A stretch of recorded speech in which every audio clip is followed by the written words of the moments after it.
ਬੀਬੀ ਹਕੂਮਤ ਪਾਕਿਸਤਾਨ ਨੂੰ ਜਾਨ ਨਹੀਂ ਚਾਹੀਦੀ, ਜਾਨ। ਹਕੂਮਤ ਪਾਕਿਸਤਾਨ ਨੂੰ ਲੁੱਟਿਆ ਹੋਇਆ ਮਾਲ ਚਾਹੀਦਾ, ਮਾਲ।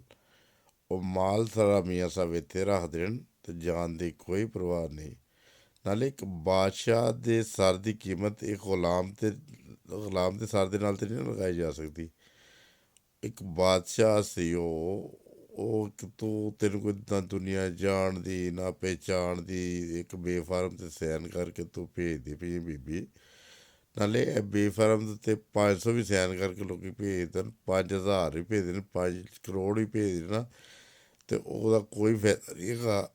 ਹਕੂਮਤ ਪਾਕਿਸਤਾਨ ਨੂੰ ਜਾਂ ਗੌਰਮੈਂਟ ਆਫ ਪਾਕਿਸਤਾਨ ਨੂੰ ਮਾਲ ਚਾਹੀਦਾ, ਜਿਹੜਾ ਲੁੱਟਿਆ ਆ ਮਾਲ, ਜਿਹੜਾ ਉਹਨਾਂ ਨੇ ਪਿਛਲੀ ਕਈ ਦਹਾਈਆਂ ਤੋਂ ਲੁੱਟਦੇ ਪਏ ਸੀ ਹੈ ਨਾ, ਉਹ ਮਾਲ ਚਾਹੀਦਾ ਹੈ।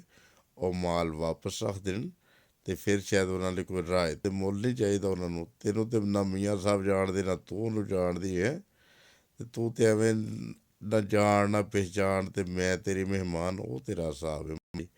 ਤੈਨੂੰ ਤਾਂ ਨਾ ਦੁਨੀਆ ਜਾਣਦੀ, ਕੋਈ ਪਤਾ ਨਹੀਂ ਤੇਰੇ ਧੀਆਂ ਪੁੱਤਰ ਵੀ ਛੱਡ ਕੇ ਚਲ ਗਏ ਹੁਣ, ਕੋਈ ਪਤਾ ਨਹੀਂ ਕੀ ਹਾਲਾਤ ਨੇ ਤੇਰੇ ਕੀ ਨਹੀਂ, ਕਿੱਥੇ ਰਹਿੰਦੀ ਕਿੱਥੇ ਨਹੀਂ ਰਹਿੰਦੀ ਹੈ ਨਾ।